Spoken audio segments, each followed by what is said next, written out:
Question mark? Today we're going to talk about No Man's Sky. Why do we talk about No Man's Sky? Because your boy is planning to make a series out of it. So, this is my main save. And I just acquired this ship not so long ago. So anyone who has played No Man's Sky before, this is pretty nice, eh? Okay, we're gonna go and I will kind of teach you the game and tell you what exactly is going on. This is going to be a super mini tutorial, small tutorial.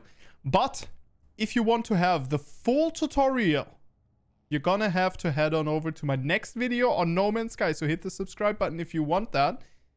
In that one, I'm going to teach you exactly what the game does and what exactly, you know, the starter experience is. Okay, so, first of all, what is No Man's Sky? No Man's Sky is a procedurally generated-ish type of game where there is an infinite universe. I mean, it's not really infinite, but it is very close. And to kind of explain this to you best, we're gonna hop into a spacecraft. Now, starting out from the spacecraft, there are a couple of different spacecrafts available to you. And you can have, I think currently 12 ships. Of course, I'm very far from that. But there are different kinds of ships. So there is, for example, this one is a hauler. This one back there is a fighter. And then we have an exotic ship, which is this one. They can look very different. I just want to explain you what the basics are. Then we have a living ship. This is also kind of an exotic. And we're currently in the hub, so I can probably show you quite a bit. Yeah. So that one over there, this is an absolute dog water ship, but this is a shuttle. Then we have solar sail ships, which are these boys, both of these two. These all belong to players, by the way, all of these ships. These two are solar sail ships. They are the newest addition to the game. This is your starting ship. And I'm trying to look if I can find more. No. Okay, there's also an Explorer class. And all of these ships, they have different upsides, different downsides. The most balanced ship probably is going to be starting from the shuttle. And then it gets better once you move on over to the exotics, which I showed you before. That was my little guppy here. Or mosquito. I think this one is a mosquito, actually. So this one, for example, is a... No, this is a guppy. This one is a exotic ship, right? And they have the most balanced stats on the high end, where the shuttle have the most balanced stats on the low end of cost range. Then every ship has a different tier. So this is S, and you start at C tier. So C, B, A, S, right? Pretty basic. Then these ships are, and this is super interesting, these ships are randomly generated. And I guess I can tell you this or show you this from these guys. Both of these ships are solar sails, right? The class is solar sail ship, or solar ship is what they're called. And if you look at them, okay, we can't see, unfortunately can't see much more than the class. But these have different cockpits, for example. So you see these, actually these happen to have the same cockpits. But they will have different, yeah, they have different elements in there, right? And this one, for example, has the more round-ish turbines, where these are a little bit more opened up and a little bit more, like more protruding armor, I would say. And then obviously some parts of the ship are different. And the best example, I would say, would be between this fighter back there, right? So this is a fighter, this one over here. And let me show you my fighter, because I do have fighters as well. I have actually two. So this is my fighter, right? And so you see there is some similarity here between those two. But as we jump into the photo mode here, there is quite a bit of difference as well. It's over here. So Move on over. So, right, if you look at both of these ships, my ship on the left has the wings going out, right? The cockpit is a different style. The wing attachments are a different style, but the, let's say the sail up here, right? I don't know what you call this, but the sail up here is the same as this one, right? So that's interesting. Then this is these are my pulse engines, I guess. This is the other ship, right? And there's a lot of difference. So that. Then we go to another fighter. That would be this one, right? Oh, this is a different fighter, Ash. Yes, this is an absolutely different thing from everything else, from all of these. But it's still, at the end of the day, it's still a fighter. So look at that. Right? More similarities. You see some similarities, but there's a different tip, for example, has been added than this one. And the side sails are different. But again, the middle sail, this one's same. And this time, I think that we have the same... Yeah. Right? So this is kind of the same now. And so you see how there's a lot of variability. This one is a new ship. I just picked this one up. I haven't done anything to this one. It's only B class. So I might have to upgrade it. Yeah. So we can have a look at this one. This is going to be the exotic. This is my standard kind of operating ship. I run this one whenever I want to do anything. And whenever I know that I specifically am going to fight, I use my fighter. Who would have thunk? Now, these ships, they have all kinds of different upgrades, right? So here, for example, we see the pulse engine, right? There's a pulse engine, there's a hyperdrive. The pulse engine kind of lets you jump very quickly or move very quickly in everything that is not jumping from system to system. So in a system, in a star system, you move very quickly with this.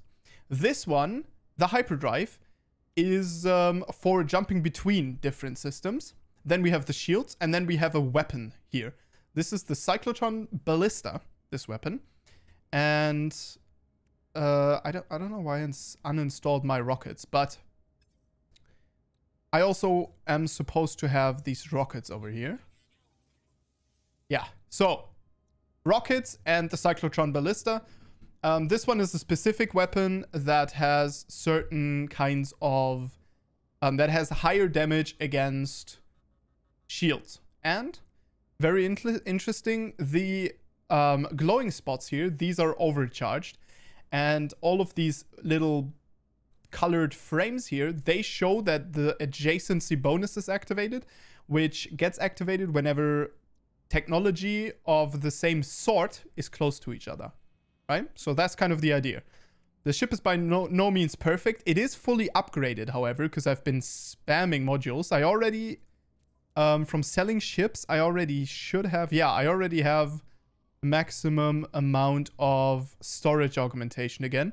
These exosuit slots I got gifted, actually. Yeah, these exosuit slots I got gifted. I need to find, like, a new player here.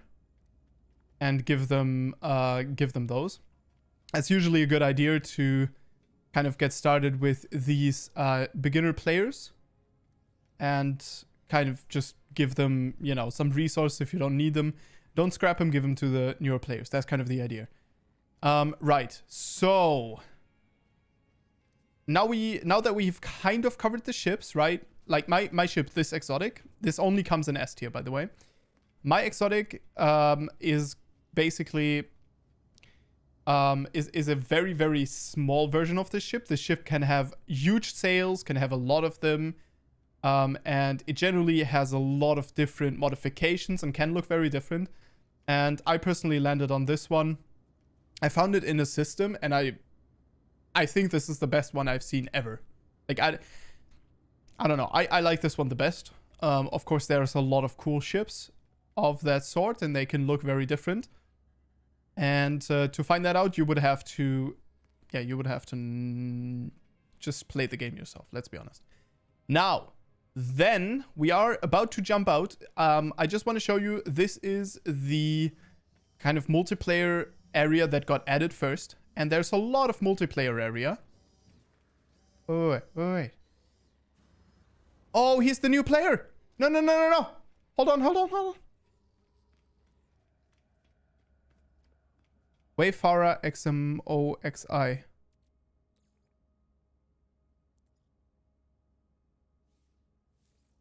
Ah! He's so far away already. Hold on, hold on, hold on.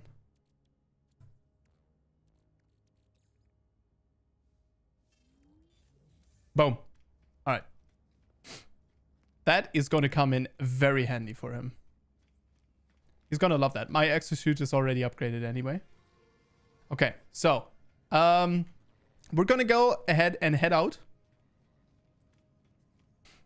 And also, by the way, in this multiplayer area, it is the case that people sit down here in front and you can kind of beg. That's when you sit down here, right?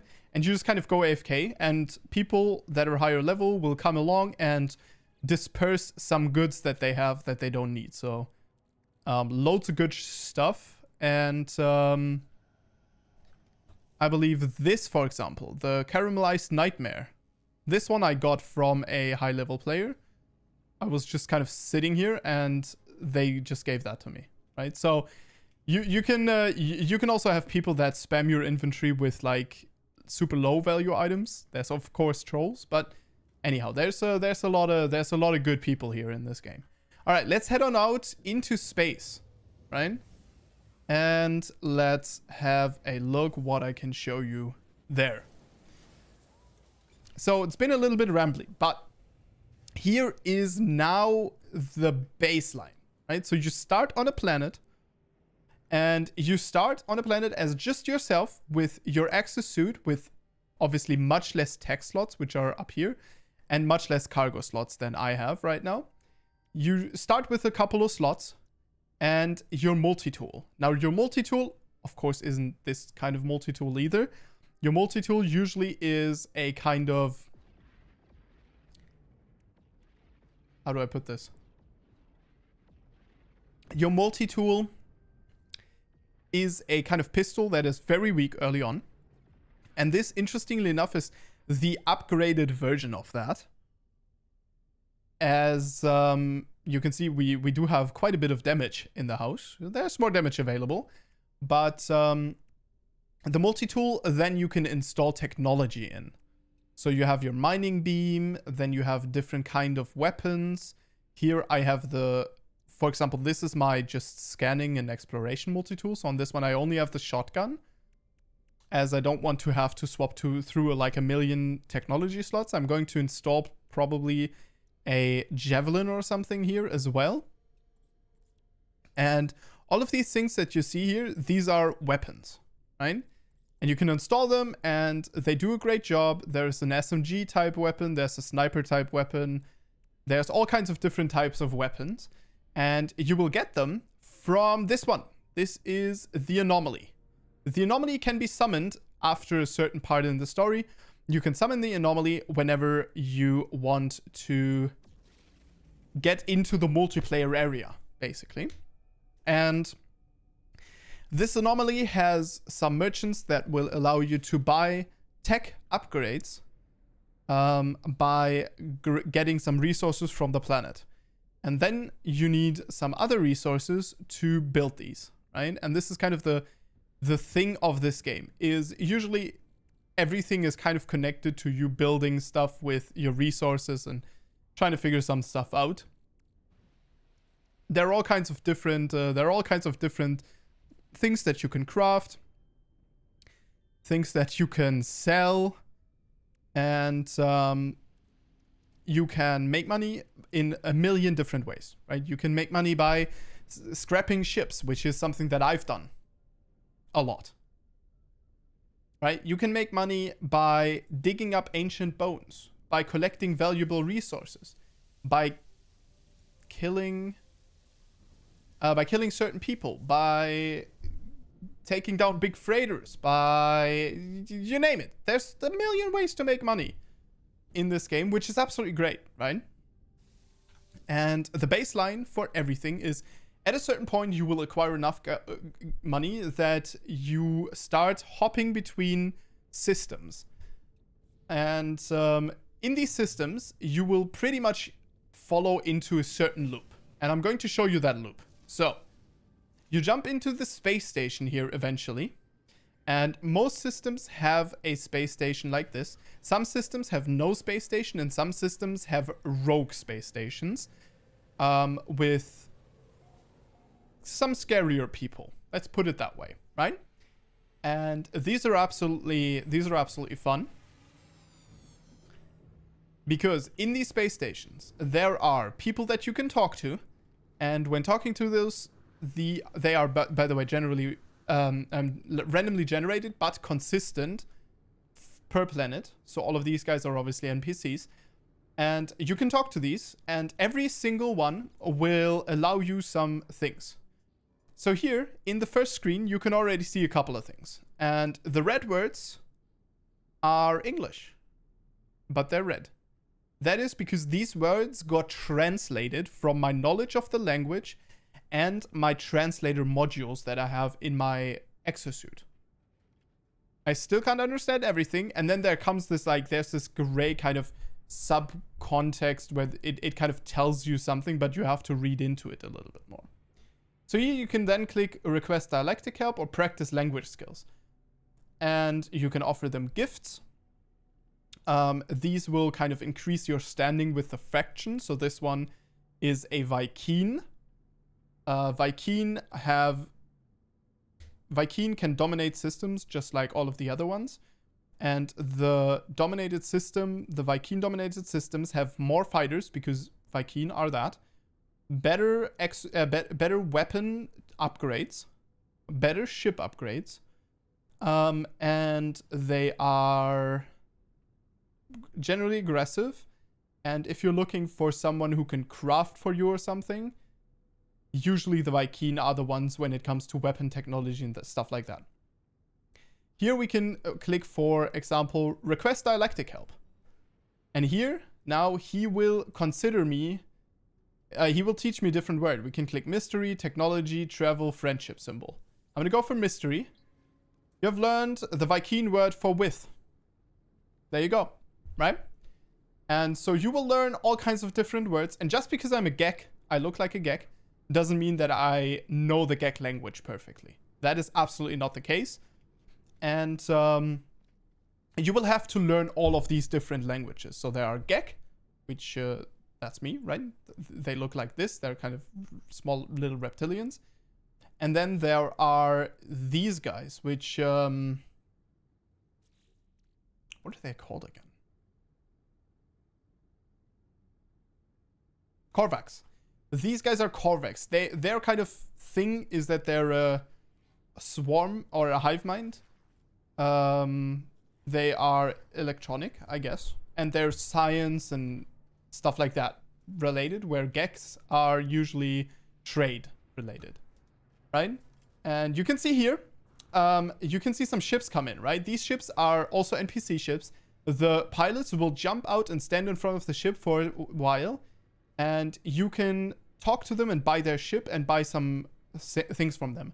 The ships in a system are randomly generated, however, they're stable, which means that there is a certain pool of ships, and they get generated for each system, and these ships then always randomly appear in the system, in these space stations. So if you're ship hunting, you will have to spend a couple of cycles of this to kind of look, okay, what's sitting inside of this system? What kind of thing do we have? And again, in a Viking system, you'll find more fighters than anything else. In a Gek system, you'll find more freighters. And in a Korvax system, you will find more explorers. I know I haven't shown you explorers. We'll see explorers soon enough, I'm sure. That is a fighter again. Actually, a pretty nasty looking one. Yeah, that's a sexy one. Okay, so then we have some missions. These guys are traders. They give you missions and so on. Oh, This one is a traveler. Travelers are very unique and very special. Make sure to always talk to them whenever you see them, because they are not often, they're not guaranteed to be in a system. So very valuable. And here, this is the trade menu, right? So here we can sell stuff and we can buy stuff. And this is one way to make money, is we can buy these discounted goods and transfer them to a different station. That's a way to make money, right? So if you have a little bit of starting cash, you can start to do that and kind of fill your slots with that and jump on over here, for example. And here we have a couple of things, right? So first of all, here we can upgrade our starship, or we can scrap our starship, and then we will get a lot of little components that we can sell that are a little bit lower to the value of our ship. This is the appearance modifier. In this one, you can create your character. You can switch to all kind of different characters. You can make yourself a traveler, an anomaly, a Viking. You can go for all of these, right? You can go for this, look like this, look like this, and then they have different kind of ways that they look as well. So there's a million different things that you can do with that. I made myself look like that because I think it works pretty well with the ships that I landed on as well. Here we have upgrades, and these are technology merchants. So this guy will sell suit technology. This is your backpack upgrade. So with this one, you can upgrade your exosuit's cargo and technology here, right? Which again, I already fully upgraded, so I can't interact with this anymore. You just walk up, E, and pay the price, and whatever the price is, it is worth it. Then we have technology merchants, and we have a weapon terminal that will show you a tool, multi-tool. We have a multi-tool merchant, and we have a little upgrade bay. In this one, you can increase the slots, increase the level, so the rating of your multi-tool, right? Upgrade it to S, for example.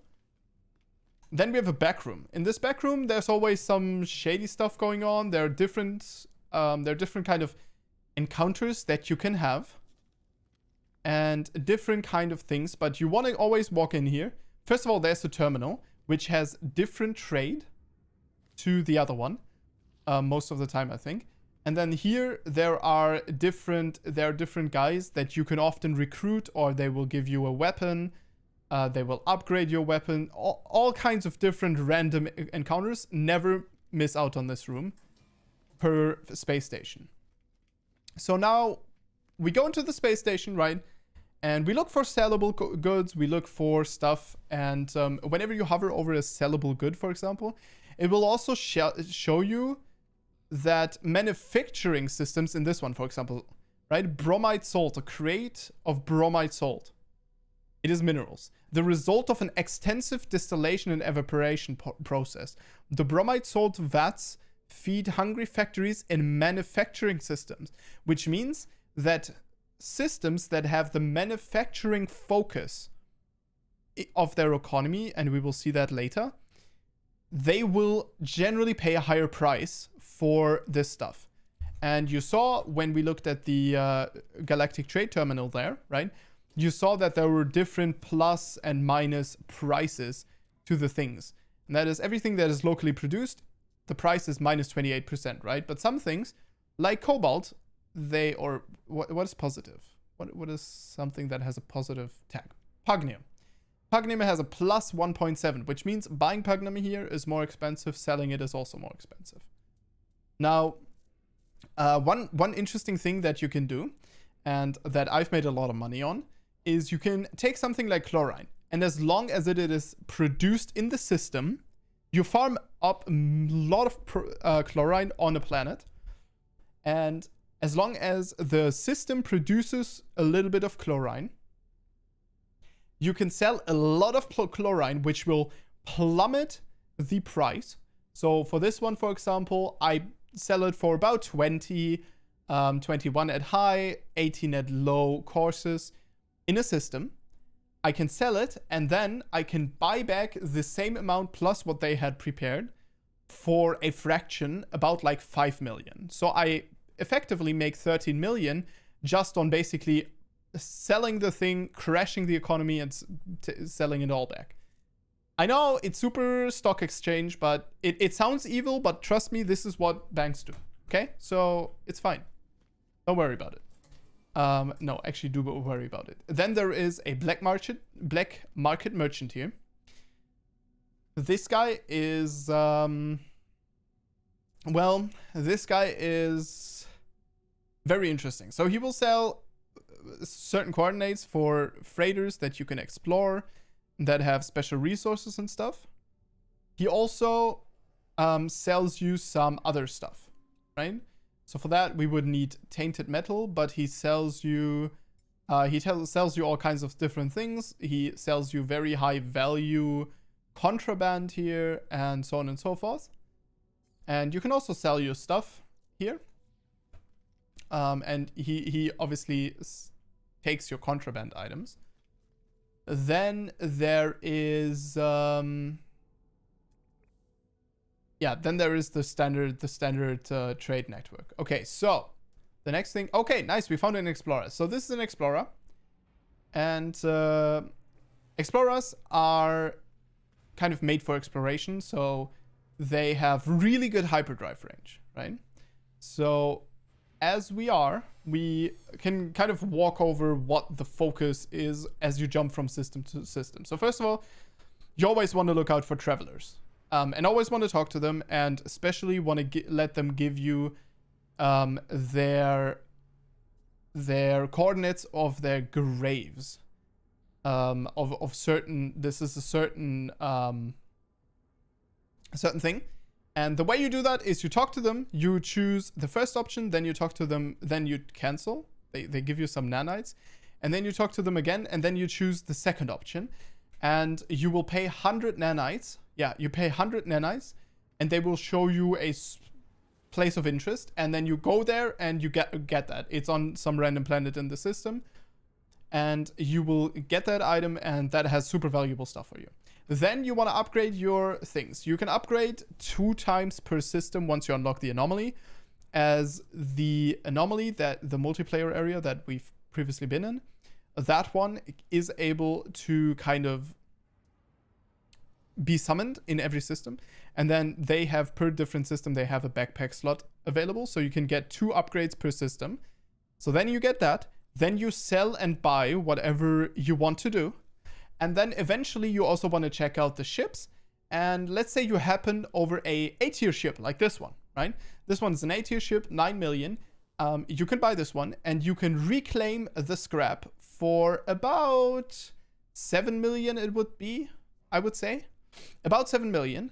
And then you can get, the higher the ship, the higher the level, you will get some upgrades. So some S-tier upgrades, ship upgrades. It's dependent on the ship's rating. So S tier for S, A for A, C for C. And you can get that. And with S tier, it's the highest chance. Going down, it goes down. You can get the storage augmentations, which will allow you to augment your starship. That is much cheaper than augmenting them manually. I can't really show you because my starship is fully augmented, but it ends up being a lot of money, like 27 million for 1 slot upgrade for your starship. So the best way is to kind of look at these ships, right? And then kind of buy S-tier ships that are small and not exotics, but S-tier like normal ships, like an Explorer, the really good ships are always these, are always the shuttles. They're always really good to sell. And then you buy them and you scrap them, and you have a chance to acquire these exosuit slots and upgrades. And so you can, with that, you can upgrade your ship, and all of the upgrades that you don't need, like this one, these you can go ahead and sell to these guys for even more nanites. And this way you can kind of convert a little bit of cash into more nanites. So that is always something that I used to do, is I would jump in and I would look. And if it was a high economy system, then I would look out for some S tier ships and I would sell them, right? So as we are now going to jump into our ship and I will show you the map. Unfortunately, you can't pull the map up otherwise. I know it's unfortunate, but so this is the system map. And yes, every single point here is a system. And this is a galaxy. And all of these are systems. And you can fly to every single one. Every single one of them. Dude, we can keep going if you want to. Okay, so there is a lot of systems here. I want you to understand that. A lot of systems. So as we jump back to our system, there's a couple of options here, but I want to show you the little indicator first. So first it says Pupruna current location. That is just a randomly generated name, and it says current location. Then it says F7P, which I actually don't know what that means. Yeah, I actually don't know what that means, because usually they will show you how far away they are. So 7 light years, 41 light years, and so on. But I don't actually know what the F7P means. I actually don't know. And the water type, the water is also really weird. I don't understand it, because it's like, I don't know. It's always there. I've never seen something without it, and it's just, I don't know what they're trying to tell me there with that, but it is what it is. Then there is the symbol of the life form right to the left of the indicator. So that would be, in this system, it would be the Korvax. The Korvax are the guys, right? You see their face. So these are Korvax, and it has a engineering, I think. Yeah, engineering economy. So loads of different economies here. Science economy, exploration. There's a lot of different economy types, and I don't know, like, don't nearly know all of them. Then there is the combat symbol, and actually to the left of the to the left of the cogs here, to the left of the symbol that indicates what kind of economy it is, it shows the economy strength. So 3 stars are opulent, are high flourishing economies, and 1 star are super low economies. They have less wares for sale, they buy for cheaper, they sell for more, they are generally just less desirable for any economic interaction. And then there is the combat symbol, and the combat symbol kind of just shows you like 1, 2, 3, the conflict level. And that is how much things are fighting there. And then to the right of that, there is going to be mission-based things, mission-based symbols. So this one is, for example, this is the symbol for the main story quest, right? So here I would have some main story quest going on in this system. Then we can, for example, have a look if we can find a, yeah. So here, in the beginning, all systems to you are going to look kind of like this, just with a race symbol. So Viking and Gek or something. This is a empty system. There is not going to be a space station there. There is no economy there. These over here, these are, you see the skulls here? These are pirate systems. So pirate systems are special in that they spawn certain ships.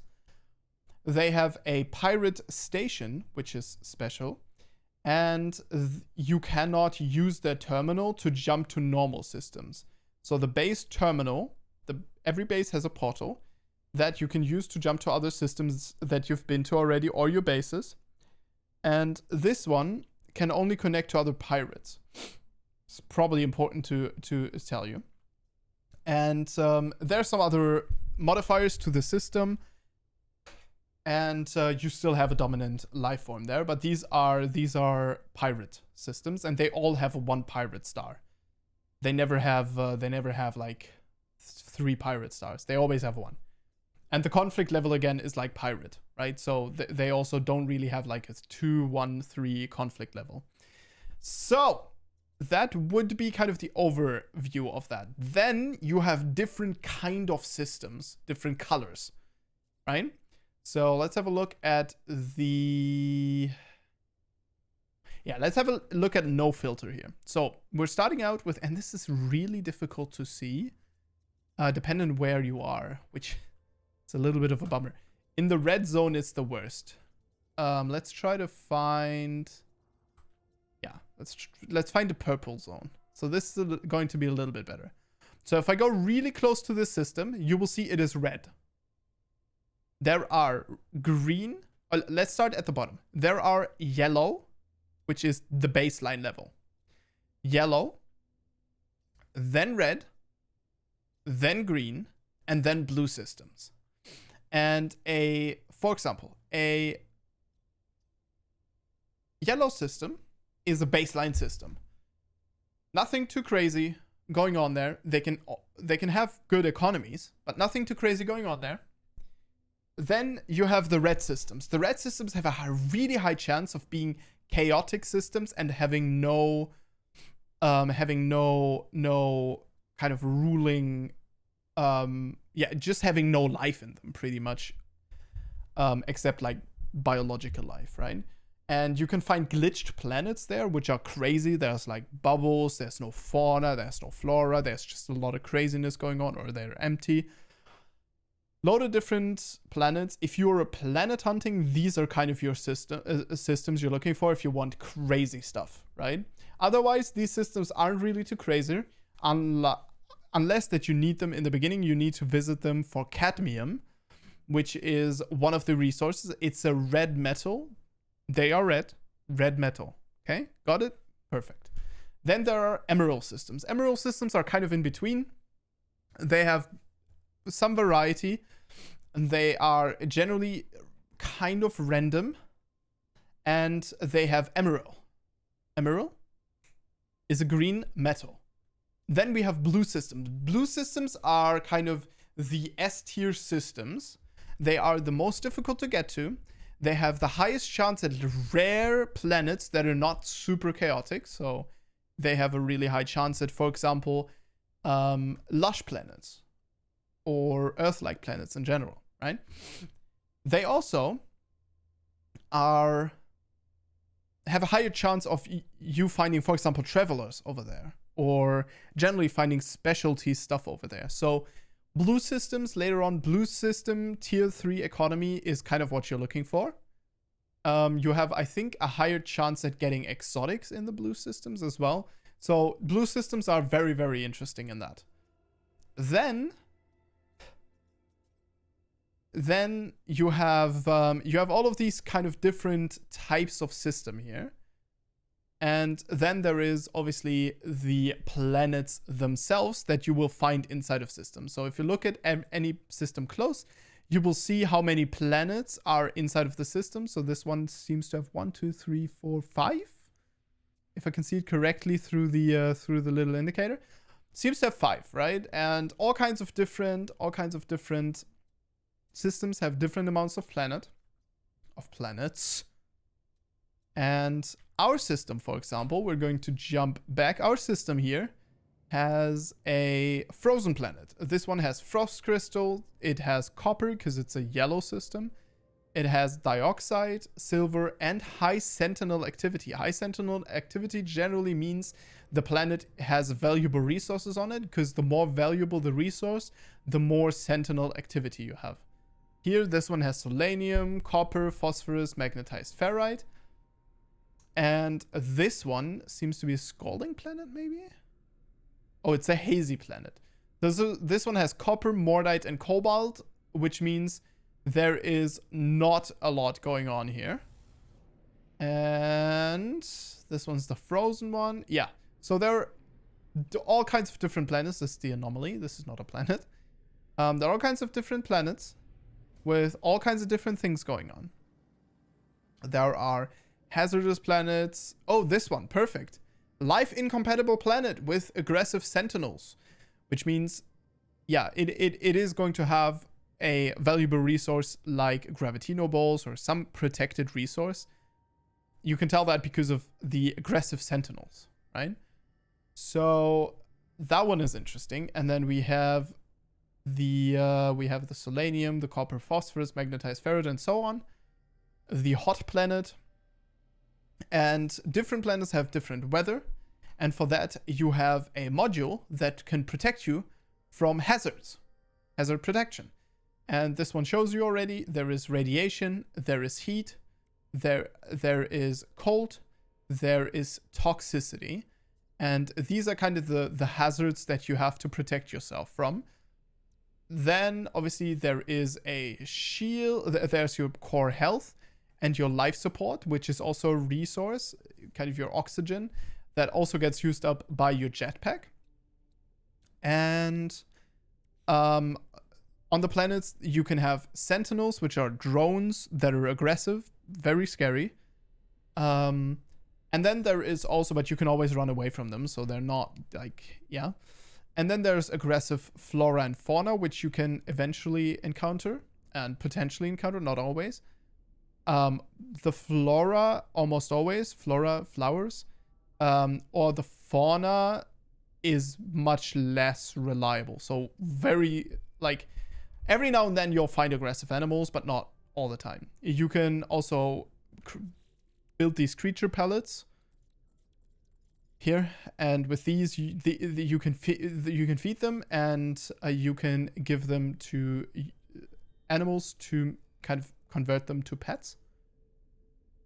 And on the planets you have all kinds of materials, and every planet guaranteed has basic survival stuff. So every planet has a way to refuel your hazard protection, refuel your oxygen, so refuel your life support system, and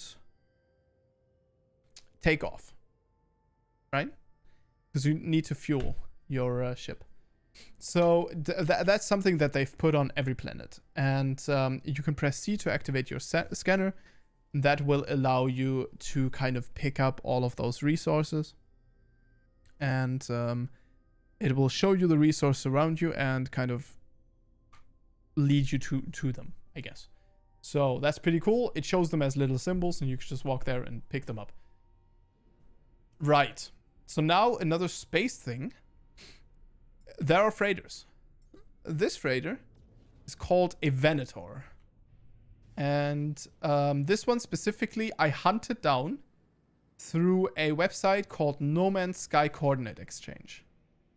And it's quite the beauty. So I want to tell you something. If you start playing No Man's Sky, and this is the last thing you watch, then keep in mind you get a free freighter. Go on to No Man's Sky Coordinate Exchange Reddit and find a freighter that you want. Go to the system, learn how to proc the freighter and get the freighter. And until you do that, which is around mid-game, do not get a freighter, because these freighters can be super expensive. Okay? These freighters are expensive as fudge. I don't know. For this one, I think I paid only 30 million or 40 million. But that's a lot of money. You feel me? So, yeah, freighters are omega. Freighters are omega cool, but also super expensive. So, getting a free one is really, really good. This is my freighter, and I'm still in the just absolutely in love phase with this bad boy, because yeah, I mean it is quite the beautiful thing, isn't it?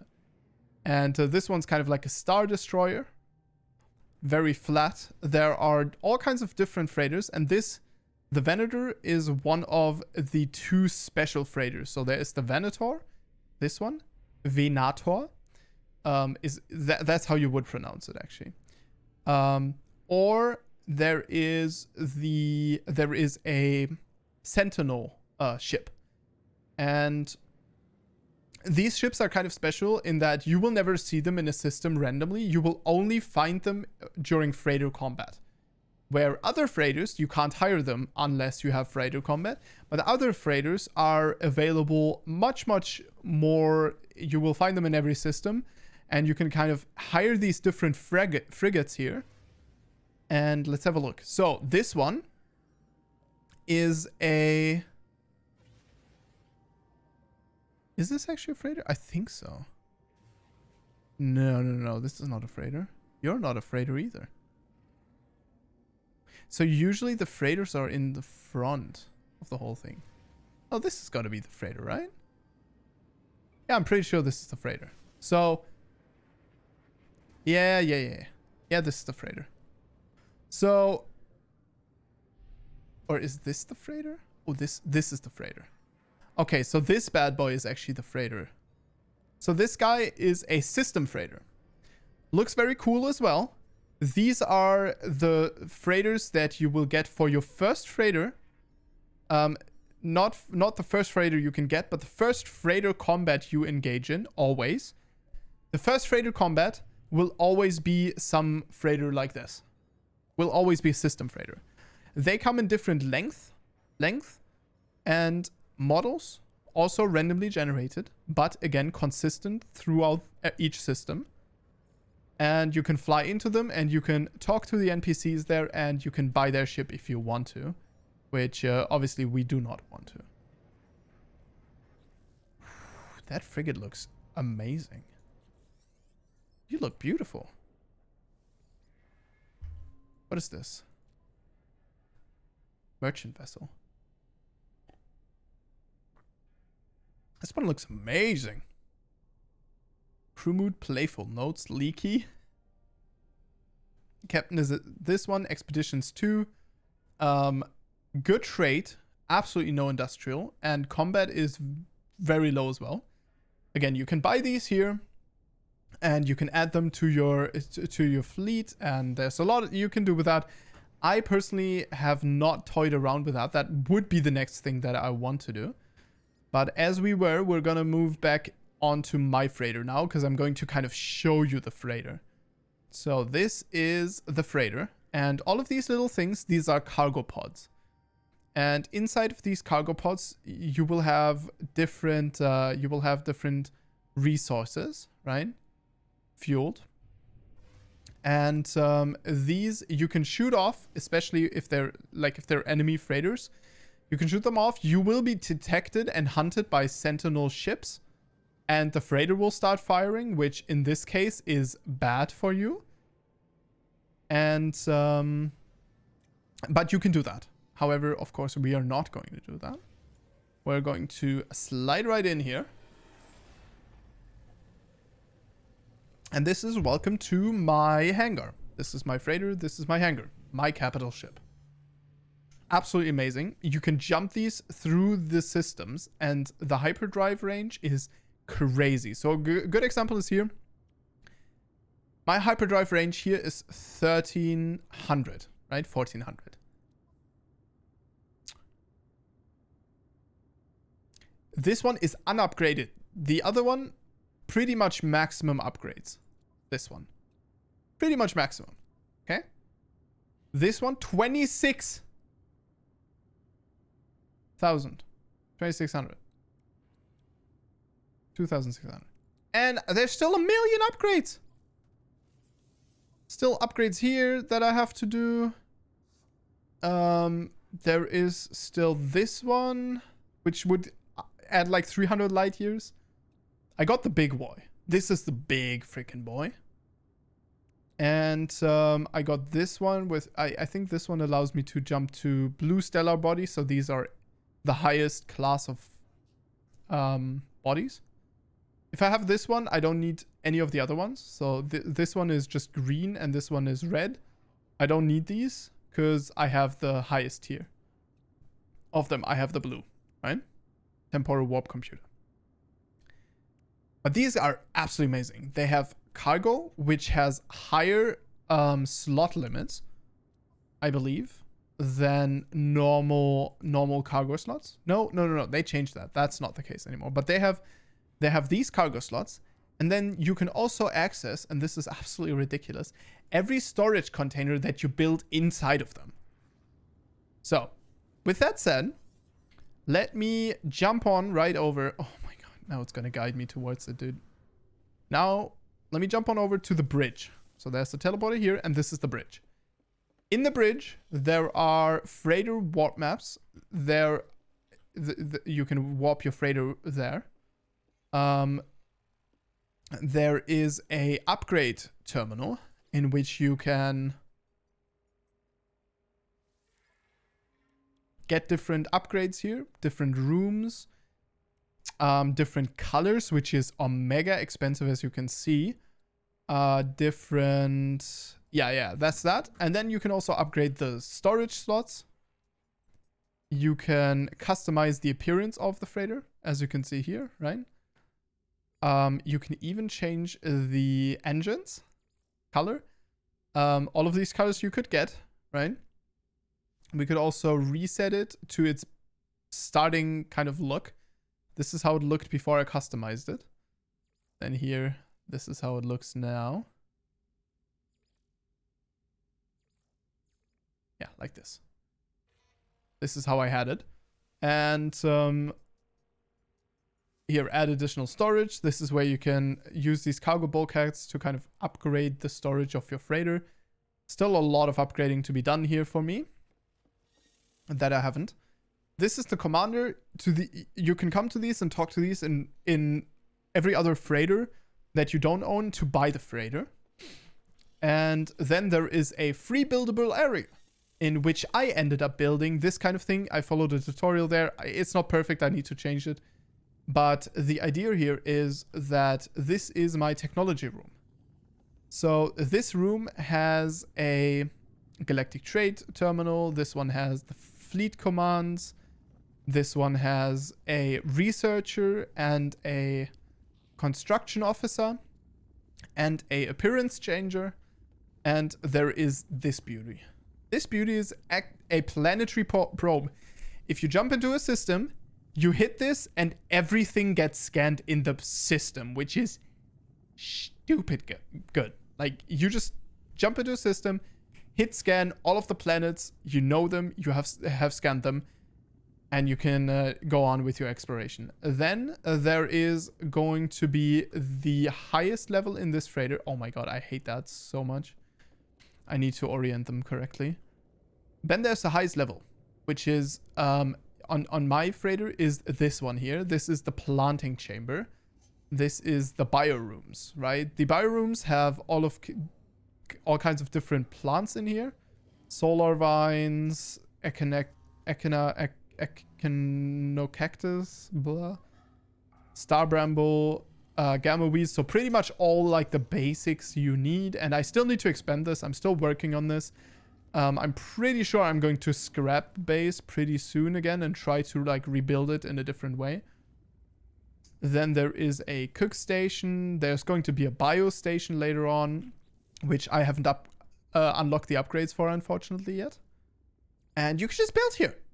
We can just build here. We can expand this. We can add another room here, add a room here, add a room here. It's crazy. Like, there's so much you can do here. And they absolutely look gorgeous, which I also want to add. The rooms look really, really good. You can even build outside if you want to, if you end up doing that. And here we have a large refiner. This is my machine room, kind of. I have all the large refiners here. I have the storage terminals that I was able to access from over here.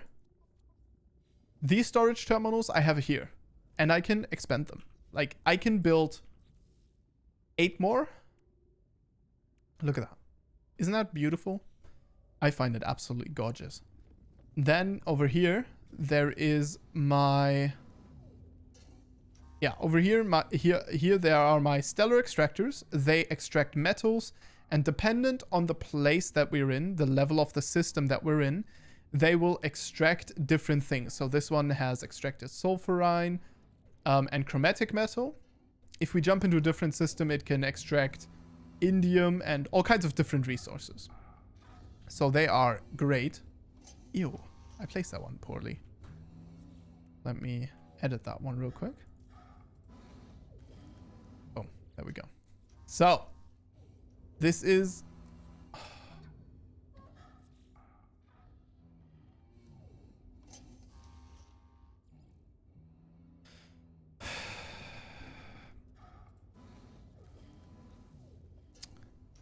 fun. Okay. So this is the part of the machine room, and then back here there is an exosuit dropper, or not exocraft dropper, and this one's absolutely stupid. If you have this room inside of your freighter, you can drop exocraft, which are ships or a mech suit, like a Titan. Hello, Titanfall Titan. Dude, that got me so hyped. You can drop those motherfuckers. You can drop them on the faces of other people. If your freighter is in a system, on every planet you can drop, just request your exocraft and it'll drop in. So cool.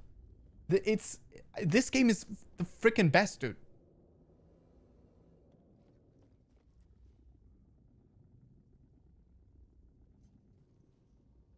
Huh? Yeah, okay. So this game is buggy sometimes.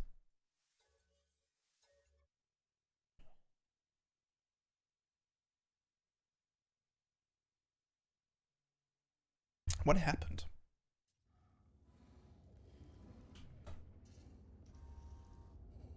Let me see if it works now. Should be working.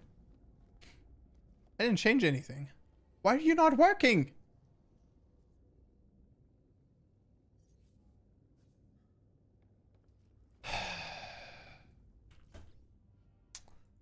Perfect. Perfectamente.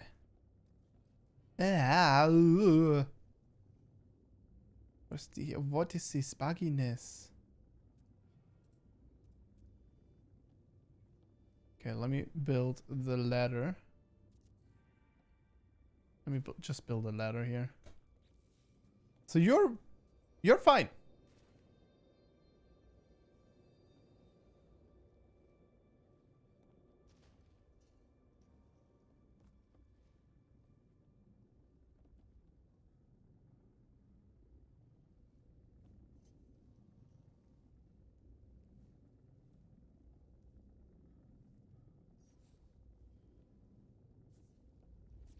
Huh?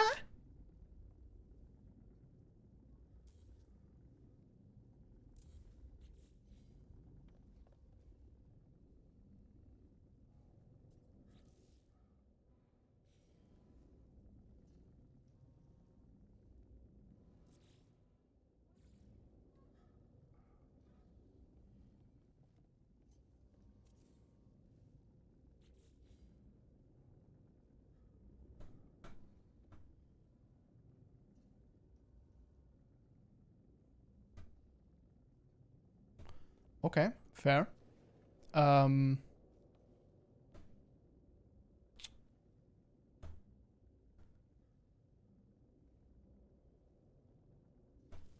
I will have to have a look at this. I'm very new to freighter building. I have no clue. Okay, so lots of different things. These are the freighters. And I think with that said, this is pretty much everything. We're gonna go ahead and look at a planet. Just show you a little bit of what I talked about. Because you've seen freighters, you've seen starships, you've seen the multiplayer system, which at this point everything is multiplayer, by the way. So unless I disable the multiplayer, multiplayer is everywhere. You will just find random people roaming the world, as you can tell from the amount of people that we had. There's not going to be the highest chance of finding them with all the planets that are available here. But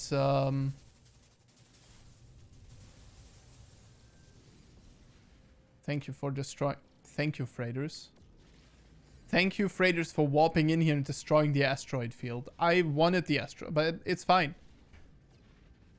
Okay, let's jump in. So, if I hold spacebar here, you see it there? I will engage my pulse system. That makes me fly very fast and destroys the bitrate of the video.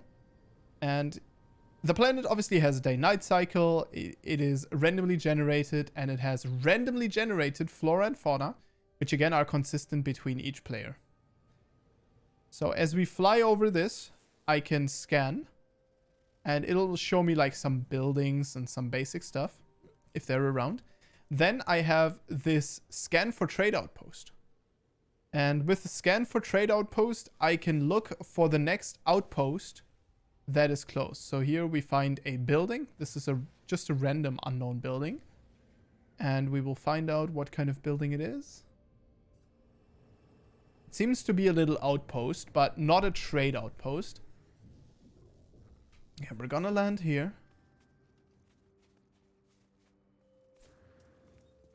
Yeah, this is just like a mini research station type deal. This is just a random little thing. And they can be more expensive or less expensive. In this case, there's literally nothing going on here.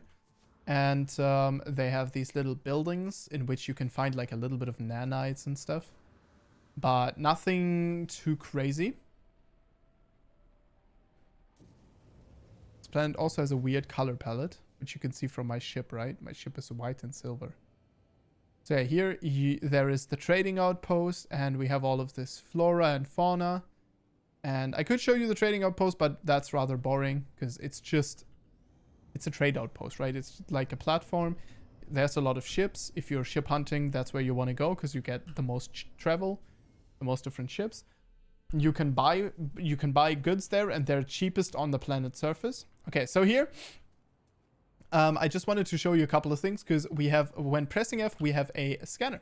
This scanner has different modes. Later on, they come in very useful, but this standard analysis mode allows us to, for example, scan things.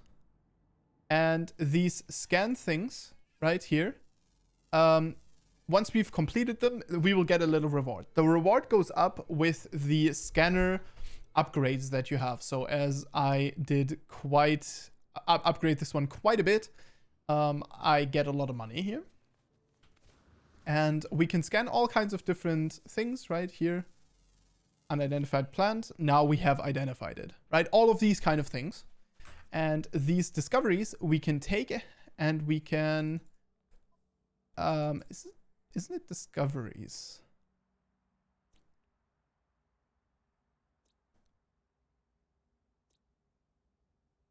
I think so. I thought so. We can upload these, which is also very interesting. I don't fully know why yeah, they've changed this a little bit, and I'm quite confused. Totally fine. Whatever. Oh, there it was. There it was. Ah, you press back. So here is a upload all button. And if you upgrade it, you get a bit of nanites here. Per kind of upgraded thing, you see a presentation of all the planets here, right? You see what the planets have, and you can kind of see what is going on. You can see the flora, fauna, minerals, and you can kind of make sure that you map all of the things, especially if you get a new planet, right? Now, coming to the animals, we can feed this guy creature pellets. And I actually just want to show you real quick, because this is very simple. It's a very, very short thing. You can feed them creature pellets. And then after feeding them one, you have the option to adopt this companion or collect one of their resources. So with some animals, it's going to be milk. With some animals, it's going to be extract some kind of stuff. And you can ride them as well. So that is that. This guy likes us now, but we haven't adopted him yet. And I'm going to show you my companions. I don't have the biggest. I haven't been hunting companions, but I have some pretty cool ones. I have this guy here, Willetta, which is, yeah, not getting the most attention from me. But this one's absolutely cool. Like, I personally I saw this and I thought to myself, yes, I need it. And then there is also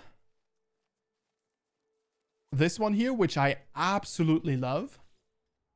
Yeah, this guy, you can ride them as well, which is really cool. So here you can see, right? I'm riding the boy now. And it's not as fast as the standard the standard movement that there is. But these are kind of special. They're kind of like pets, like sentinel, not sentinel, but like robot pets, which is really cool. Standard mode of movement here is you punch forward. That's Q on the PC. And then you immediately jump after it. And then you kind of create momentum out of thin air with that. You can use that to move much faster as long as you kind of keep yourself above the ground. Because that obviously would stop the momentum. Right, you can scan all of this. You can scan the animals, get money for it. You can scan the plants. You will get a little bit of money out of scanning. And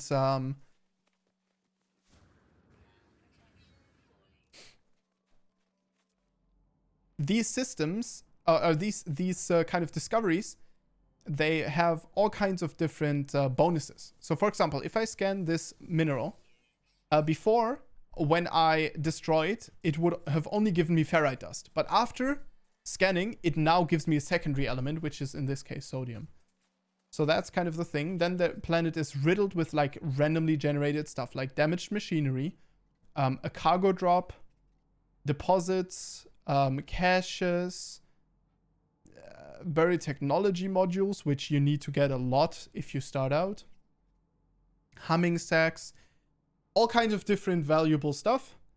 And you can kind of just go around and explore each planet. And especially if the planet's like cool and good looking and kind of fun to explore, then you can spend a lot of time just on a planet. And I mean, the animals are randomly generated, so they also are just the weirdest often.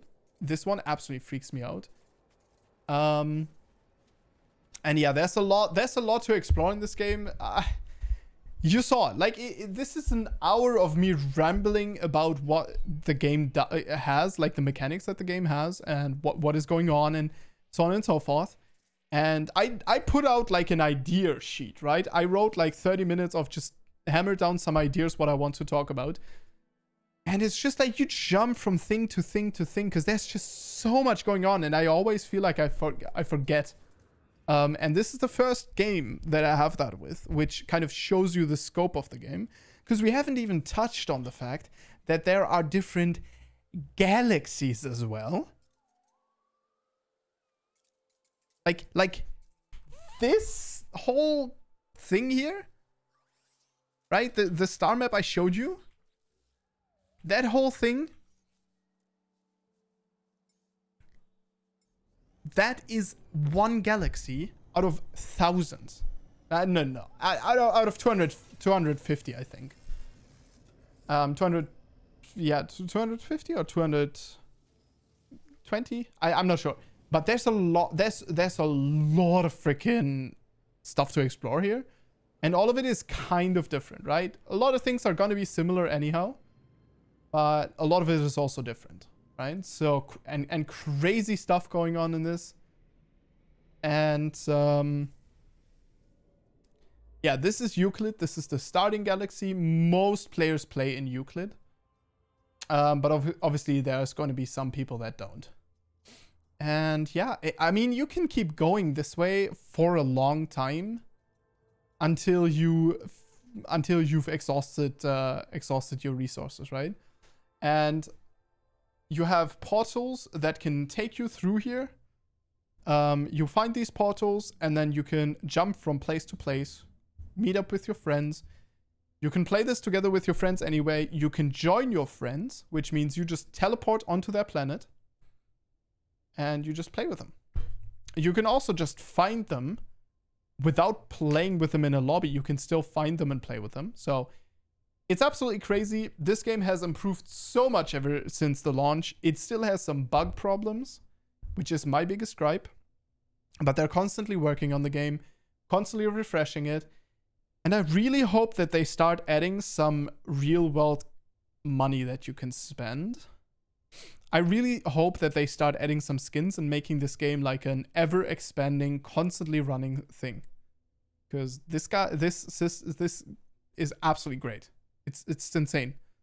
I would love it if they brought out No Man's Sky 2, ported it to like Unreal Engine 5, right? And built it as a constant game that they would keep like working on, adding skins to, and expanding the universe. Because right now they are just living off sales for the game, and that is obviously absolutely ridiculous. They are trying to make good on the promises and trying to kind of work back what they wanted and kind of get what they promised. Give us what they promised. And they are absolutely delivering. So, with that said, thank you very much for watching, and I will see you guys in the next one. And tell me in the comments if you're excited for this project to finally get off its feet and get started. Thanks for watching. I'll see you guys in the next one. Stay awesome.